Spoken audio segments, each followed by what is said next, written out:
Don't knock it off into the pool, y'all. Forward, forward, forward. Welcome to day 3 of our Bali trip. Mandy and I woke up to Cooper, who had already gotten his scooter.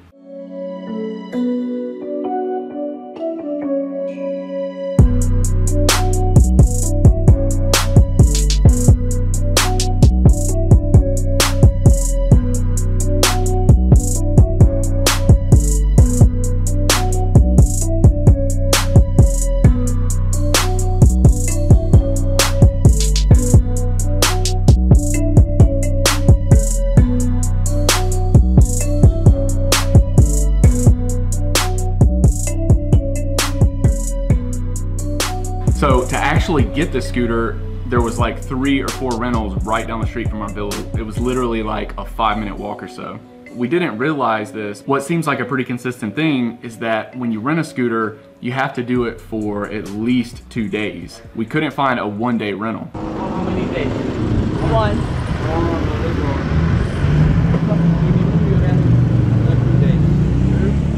We're leaving tomorrow. So you can't do it for a day? They had about probably, I'd say, 7 or 8 different scooters to choose from, and they ranged in price from 60,000 rupiah to about 70,000 rupiah, and that came with 2 helmets. 70,000 for 1 day. Okay. And then you take the 2 days minimum. Okay. So it'd be 140. Yes. Okay.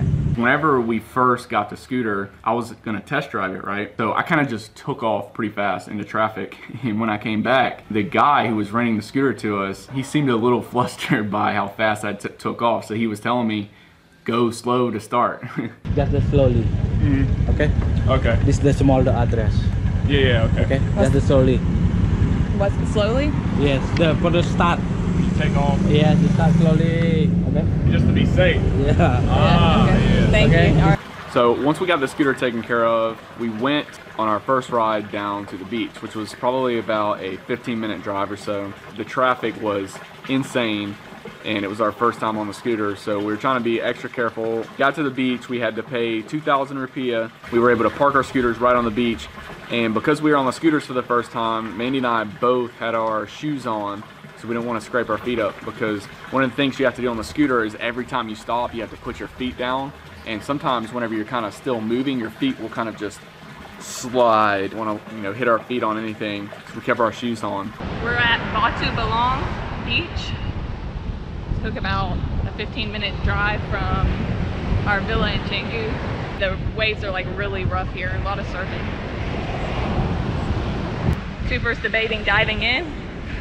Waves were even bigger than what we saw before. We were this time was a little west of where Finn's Beach Club is. So we were down the beach quite a ways, and the waves were just absolutely massive.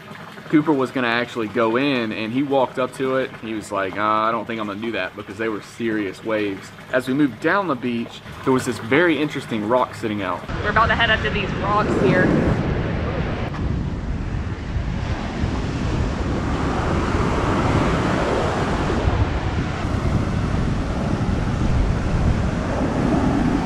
Huge wave just crashed, and Mandy couldn't run fast enough. Our shoes are soaked now.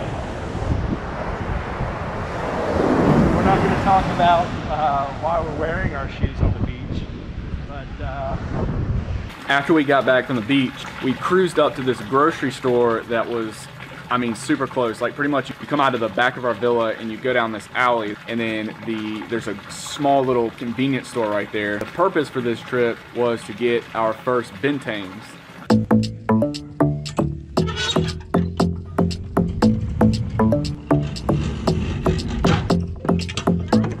Head down here to the grocery store that's right outside our villa. It's just right down this alleyway. I'm gonna pick up some drinks.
Bintang is one of the most popular beers in Indonesia.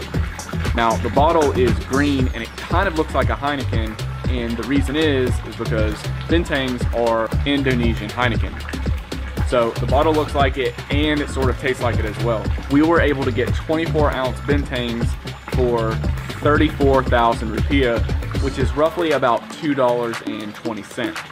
I made the first trip to get the Bintangs, and then we even made a second trip that Cooper went on to get more later in the night.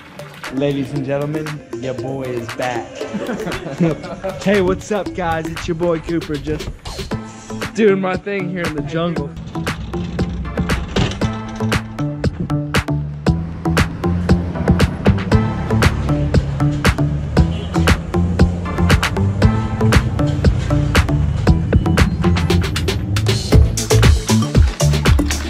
I'm gonna kick it over to Manny now. He's gonna tell you what happened after one Bintang. All right, so at this point, we're all just kind of relaxing, chilling in the pool, and Chris decides that he wants to take the drone up to see what our surrounding area looks like and to also get some footage for the villa tour. So Chris takes the drone up, and within about a 2-minute period, the drone crashes directly into a tree that's on the borderline of our villa and the outside alley. So you guys should be able to see it. It's in the very top of the tree, just dangling. And at this point, we're kind of panicked because this drone is still relatively new. We brought it to be able to film footage on our trip, and it's the first time we're using it, and it's about to be done for. After thinking it through for a couple of minutes and watching the drone waver back and forth in the wind each time it blows, Chris trots off to the back of our villa and discovers that there is a pool room attached to it. And that was the jackpot. The pool stick didn't have a net on it, so luckily Chris also found a bucket. And handyman Cooper over here had a bungee cord with him, so we were able to strap the bucket to the pool stick. So they're coming up with some type of contraption to be able to reach the drone and get it dropped into a bucket. It's way up there. We'll see how this works out. So we were able to strap the bucket to the pool stick and put that thing up in the air.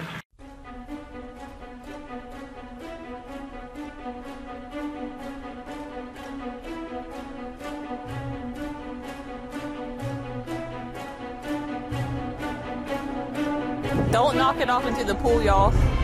Forward, forward, forward.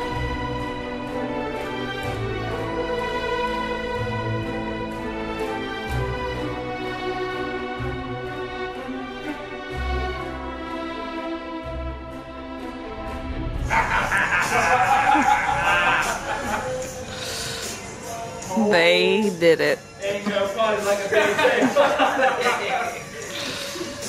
That was some serious. After we calmed down from that whole situation, we took the drone back up, we got some good footage, and you're going to be able to see that next time in the villa tour, which I said I promise is coming. It is going to be next. I'm not gonna lie. Currently, I'm very much in my own world, and it's part of the whole point of this trip is to kind of open up and get exposed, get uncomfortable. We'll see how it goes.